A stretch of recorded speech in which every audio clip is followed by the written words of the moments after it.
বাস্তবতা যে কতটা অদ্ভুত, কতটা ভয়ঙ্কর, মানে সেটা যে বাস্তবে না পড়ছে সে বুঝতে পারে না। এই যে ছোট্ট একটা শিশু দেখেন, অবস্থা দেখেন, সে আপনার মনে করেন যে টেম্পু বা ভাড়ায় চালিত একটা গাড়ির পিছনে হ্যান্ডেল ধরে ঝুলে আছে।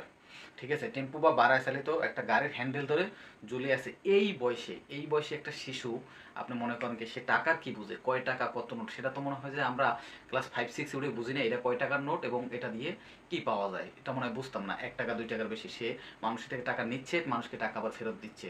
বাস্তবতা যে আসলে কতটা ভয়ঙ্কর, এই পেটের ক্ষুধা যে কতটা ভয়ঙ্কর, এই বয়সে এই শিশু কাজ, মানে সে যে কাজ করতে আসছে সেটা দেখে আসলে বোঝা যায় যে পেটের ক্ষুধাটা যে কত ভয়ঙ্কর। সেটা আসলে যার না লাগছে ক্ষুধা, যে ক্ষুধার কষ্ট না পাইতেছে, সে আসলে বুঝবে না। আমরা হয়তো অনেকেই এই যে বাবার ঘরে খাই, বাবার ঘরে থাকি, বাবার ঘরে সব কিছু করি, টের পাচ্ছি না। যখন বাবা মা বা আমাদের মাথার উপরে ছায়া থাকবে না, তখন এরকম যদি কারো বাস্তবতাকে লড়াই করতে হয়, একমাত্র সেই বুঝে। খুবই আসলে দেখা মনটা খুব খারাপ লাগলো, এত অল্প বয়সে একটা শিশু সে বাস্তবতার সাথে লড়াই করতেছে।